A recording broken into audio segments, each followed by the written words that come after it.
ఓ కృష్ణ, నా గాంధీవాన్ని ఇతరులకు ఇమ్మని నన్ను ఎవరు రెచ్చగొట్టినా నేను అతడి తలను ఖండిస్తానని నా మనసులో నియమం పెట్టుకున్నాను. ఇది నా ప్రతిజ్ఞ. ఓ గోవింద, ఇప్పుడు నా ఎదుటే ధర్మరాజు ఆ మాట అన్నాడు. నా వ్రతాన్ని భంగం చేశాడు కనుక నేను ధర్మరాజును క్షమించలేను. ఎందుకంటే నా గాంధీవాన్ని ఎవరు హాస్యం చేస్తారో వాళ్ళ తల నరుకుతానని చెప్పా. ఇప్పుడు నేను నరకాల్సిందే. ధర్మానికి భయపడే ఈ ధర్మరాజును నేను ఇప్పుడే వధిస్తాను. ఈయనను చంపి నా ప్రతిజ్ఞను నిలబెట్టుకుంటాను. అందుకే కత్తిని పట్టుకున్నాను. ఓ జనార్దన, నేను సత్యానికి బాకీ పడి ఉన్నాను కనుక ఈ ధర్మరాజును చంపి శోకతాపాలను పోగొట్టుకుంటాను. అన్న, పైగా పెద్దోడు, పైగా రాజ, ఏంటిది? ఆయనకి ఎన్ని మాట్లాడే హక్కు కూడా ఆయనకుంది. ఈయనకి పిచ్చి పెట్టిపోయింది. ఎందుకంటే ఇంత హాస్యం చేశాడు కాబట్టేనే. ఇంత పిరికి పందలాగా మాట్లాడారని ఏమైనా కోపం వచ్చిందే? రెండోది ఇంకా కోపం వచ్చి, గర్భంలోనూ చచ్చిపోయింటే బాగుండు అని అన్నాడే, దానికి ఏమన్నా కోపపడ్డా? ఇప్పుడు నన్ను ఏం చేయమంటావో చెప్పు. ఎందుకంటే నీకు ఈ లోకానికి సంబంధించిన భూత భవిష్యత్తులన్నీ బాగా తెలుసు. నువ్వు ఏ పని చేయమంటే నేను అదే చేస్తానన్నాడు. అప్పుడు కృష్ణుడు చిచి అంటూ అర్జునుడితో ఇలా అన్నాడు. ఓ పార్థ, ఇప్పుడు నీ గురించి నాకు అర్థం అవుతోంది. ఎందుకంటే నువ్వు వృద్ధులకు సేవ చేయలేదు, అందుకే ఇలా ప్రవర్తిస్తున్నావు. ఓ అర్జున, ఎవరు ముందు నిలుచున్నవారు? నీ అన్న, పెద్ద ఆయన. నువ్వు సేవ చేయలేదు. ఓ అర్జున, నువ్వు ధర్మానికి భయపడి అపండితుడై ఉన్నావు. నిజానికి ధర్మాధర్మాలు తెలిసిన వాడెవడు ఇప్పుడు నువ్వు ప్రవర్తించినట్లుగా ప్రవర్తించడు. అకార్యాణం క్రియాణాంచ సంయోగం యః కరోతి వై కార్యాణామక్రియాణాంచ సపార్థ పురుషాధమగ. అర్జున, చెయ్యకూడని వాటిని చేస్తూ చేయవలసిన వాటిని చేయని వాడిని పురుషాధముడు అంటారు. ఏం చేయాలో చేయకోకుండా ఏం చేయకూడదో చేయటానికి పూనుకున్నవాడు పురుషాధముడు. ధర్మ మార్గాన్ని పాటిస్తూ శిష్యుల సేవలను పొంది వారికి ధర్మోపదేశం చేసేవారు ధర్మస్వరూపాన్ని సంక్షేపంగా విస్తారంగా గ్రహించగలవారు. ఇలాంటి పరిస్థితుల్లో ఏం నిర్ణయిస్తారో నీకు తెలీదు. ఓ పార్థ, చేయవలసిన పని, చెయ్యకూడని పని గురించిన నిశ్చయ జ్ఞానం లేనివాడు అసమర్థుడు, మూఢుడవుతాడు. నీలాగా మోహానికి గురి అవుతారు. నహి కార్యమకార్యం వా సుఖం జ్ఞాతుం కథంచన శ్రుతేన జ్ఞాయతే సర్వం తచ్చత్వం నావ బుధ్యసే. ఇది చేయవలసిన పని, ఇది చెయ్యకూడని పని అనే నిర్ణయం చేయటం అంత సులువు కాదు. అది తేలికగా అర్థం కాదు. అదంతా శాస్త్రం ద్వారానే తెలుసుకోవాలి. నీకు శాస్త్రం తెలీదు. ఓ అర్జున, నువ్వు అజ్ఞానివై నిన్ను నువ్వు ధర్మవేత్తగా భావించుకుంటున్నావు. ధర్మరక్షణ చేస్తానంటున్నావు. కానీ ప్రాణిహింస అనే పాపం దానిలో ఉంది. నీ వంటి ధర్మాత్ముడికి కూడా అది తెలియటం లేదు. ప్రాణినామవధస్తాత సర్వజ్ఞాయాన్మతో మమ అనృతాం వా వదేత్వాచం నతు హింస్యాత్ కథంచన. ఓ అర్జున, ప్రాణిహింస చేయకుండా ఉండటమే ధర్మాలలో గొప్పదని నా అభిప్రాయం.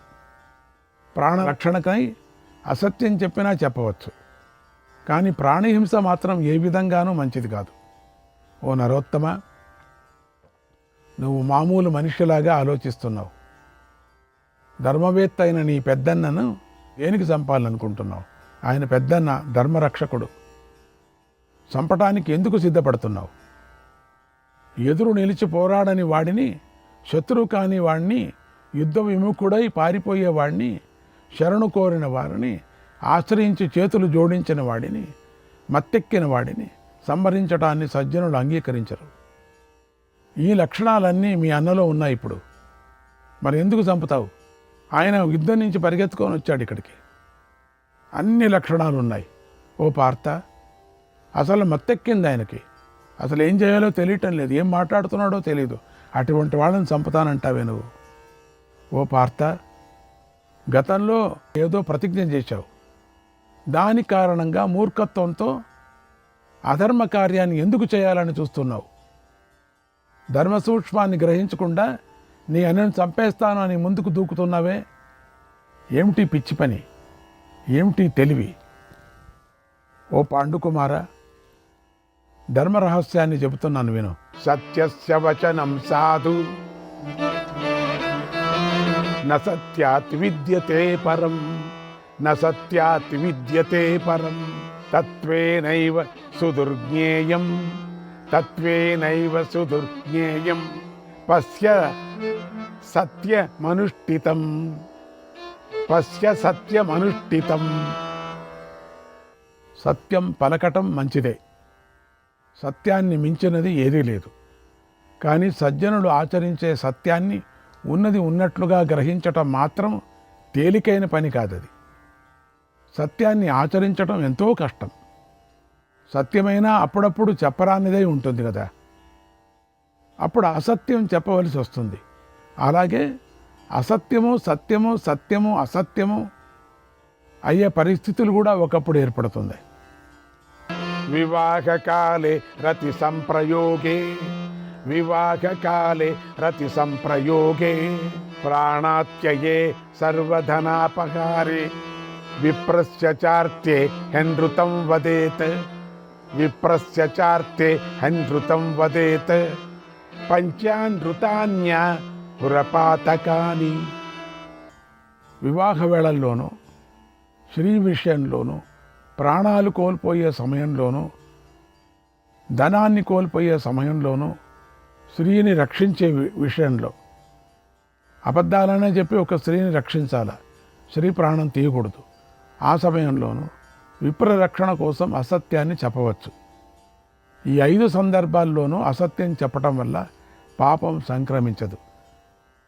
అంటే స్త్రీ అంటే దేవత, బ్రహ్మ, ప్రాణి, ఇవన్నీ కూడా. సర్వస్వస్యాపహారేతు వక్తవ్యం అనృతం భవేత్, వక్తవ్యం అనృతం భవేత్, తత్రానృతం భవేత్ సత్యం, సత్యం చాప్యనృతం భవేత్, సత్యం చాప్యనృతం భవేత్. తాదృశం పశ్యతే బాలక, తాదృశం పశ్యతే బాలక, యస్య సత్యమనుష్ఠితం, యస్య సత్యమనుష్ఠితం. ఎవరైనా సర్వస్వాన్ని కోల్పోయే పరిస్థితిలో అసత్యమే చెప్పాలి. అప్పుడు పలికిన అసత్యం సత్యం అవుతుంది, సత్యం అసత్యం అవుతుంది. అక్కడ సత్యాన్ని పట్టుకొని వేలాడేవాడు అజ్ఞాని, మూర్ఖుడవుతాడు. కొన్ని పరిస్థితుల్లో సత్యం పలకరానిది అవుతుంది, అనుష్ఠించినది చెప్పరానిది అవుతుంది. దాన్ని గ్రహించు. భవేత్ సత్యం అవక్తవ్యం, భవేత్ సత్యం అవక్తవ్యం, న వక్తవ్యం అనుష్ఠితం, సత్యానృతే వినిశ్చిత్య, సత్యానృతే వినిశ్చిత్య, తతో భవతి ధర్మవిత్, తతో భవతి ధర్మవిత్. అందుచేత ముందు సత్య అసత్య నిర్ణయం చేసి ఆ తర్వాతే సత్యం ఆచరించాలి. అలా చేసిన వాడే ధర్మవేత్తి అవుతాడు. ధర్మాన్ని కోరుకుంటూ మూర్ఖుడై అజ్ఞానిలాగా ప్రవర్తించకూడదు. ప్రవర్తిస్తే మాత్రం నదీ సంగమ స్థానంలో నివసిస్తున్న కౌశికుడు అజ్ఞానంతో ధర్మాన్ని ఆచరించి కూడా పాపాన్నే పొందినట్లుగా ఆ అజ్ఞాని కూడా మహాపాపాన్ని పొందుతాడన్నాడు. అప్పుడు అర్జునుడు, ఓ భగవాన్, బలాకుడి గురించి చెప్పు, కౌశికుడి గురించి కూడా నాకు పూర్తిగా చెప్పు, తెలుసుకుంటానన్నాడు. అప్పుడు కృష్ణుడు ఇలా చెప్పాడు, ఓ అర్జున, పూర్వము బలాకుడనే ఒక వేటగాడు ఉండేవాడు. అతడు భార్యాపుత్రులను పోషించుకోవాలని వేటాడుతూ ఉండేవాడు. అంతేకాని కోరికతో మాత్రం వేటాడేవాడు కాదు. ఆ వేటగాడు నిత్యము సత్యాన్నే పలుకుతూ ఉండేవాడు. అసూయ లేకుండా జీవించాడు. వృద్ధులైన తల్లిదండ్రులను తనను ఆశ్రయించిన ఇతరులను సేవించాడు. వారి మనస్సుకు కష్టం కలగకుండా చూసుకున్నాడు. స్వధర్మాన్ని పాటిస్తూ ఉన్నాడు. ఒకనాడు అతడు కుటుంబాన్ని పోషించటాన్ని మాత్రమే దృష్టిలో ఉంచుకొని వేటకు వెళ్ళాడు. అప్పుడు అతడికి ఒక్క క్రూర జంతువు కూడా కనిపించలేదు. చిన్న ప్రాణి కూడా కనిపించలేదు. ఇంతలో బలాకుడికి సరస్సు వద్ద నీళ్లు త్రాగుతున్న చప్పుడు వినిపించింది. అటు చూడగా ఒక క్రూర జంతువు నీరు త్రాగుతోంది. అయితే ఆ జంతువు గుడ్డిది. బలాకుడు దానిని ఎప్పుడూ చూడలేదు. దానినే బాణంతో కొట్టేశాడు. అది మరణించింది. వెంటనే ఆకాశం నుండి పూలవాన కురిసింది. అప్పుడు అక్కడికి ఆ క్రూర జంతువును వేటగాడిని కూడా తీసుకొని పోవాలని స్వర్గం నుంచి ఒక దివ్య విమానం వచ్చింది. అందులో అప్సరసులు పాటలు పాడుతున్నారు, వాద్యాలు వాయిస్తున్నారు. ఓ అర్జున, ఇప్పుడు ఆ క్రూర జంతువు సంగతి విను. అది పూర్వము బ్రహ్మదేవుడి గురించి తపస్సు చేసి నేను సకల ప్రాణులను చంపేయాలి అని క్రూరమైన వరాన్ని కోరింది. అప్పుడు బ్రహ్మదేవుడు దానిని వెంటనే గ్రుడ్డిదాన్ని చేశాడు. అలాంటి క్రూర బుద్ధి గల దానిని చంపినందువల్ల బలాకుడికి పుణ్యం లభించింది. ఎంత విచిత్రంగా ఉంది కథ. స్వర్గలోకవాసం కూడా లభించింది. నియమాలు పాటించి ఆ వేటగాడి చేతిలో ఆ క్రూర జంతువు చావటం వల్ల దానికి పుణ్యం లభించింది. బలాకుడు స్వర్గానికి వెళ్ళాడు. ఇలా ధర్మస్వరూపం సూక్ష్మంగా ఉంటుంది. దీన్ని తెలుసుకోవటం చాలా కష్టం. ఎందుకంటే పూర్వ ఉత్తరాలు మనకు తెలియవు కదా. వెనకటి జన్మము మళ్ళీ జన్మము తెలియదు కాబట్టి ఎక్కడ పాపం చేస్తున్నామో ఎక్కడ పుణ్యం చేస్తున్నామో తెలియదు కదా. అలాగే కౌశికుడు అనే విప్రుడు ఉండేవాడు. ఆయన మహాతపస్వి, పండితుడు. గ్రామానికి దగ్గరలో నదీ సంగమ స్థానంలో అటువంటి స్థానంలో నివసిస్తూ ఉండేవాడు. ఎప్పుడూ సత్యాన్ని పలకాలి అనేది ఆయన వ్రతంగా పెట్టుకున్నాడు. ఆ వ్రతాన్ని పాటిస్తూ ఉన్నాడు. అందుచేత ఎప్పుడూ సత్యాన్నే పలికాడు. అందువల్ల ఆ రోజుల్లో ఆయనను అందరూ సత్యవాది అని పిలిచారు. ఆ పేరుతో ఆయన ప్రసిద్ధికెక్కాడు. ఒకనాడు కొంతమంది ప్రజలు దొంగల భయంతో కౌశికుడు ఉన్న ప్రదేశానికి వచ్చి దాక్కున్నారు. కొంతసేపటికి అక్కడికి దొంగలు వచ్చి వారి కోసం బాగా వెతికారు. కానీ ఆ దొంగలకు ప్రజలు కనిపించలేదు. బాగా విసిగిపోయారు. అక్కడే కొంత దూరంలో ఉన్న కౌశికుడిని చూసి వేగంగా ఆయన వద్దకు వెళ్ళి ఇలా అడిగారు, ఓ స్వామి, ఈ దారిలో చాలామంది వెళ్ళారు.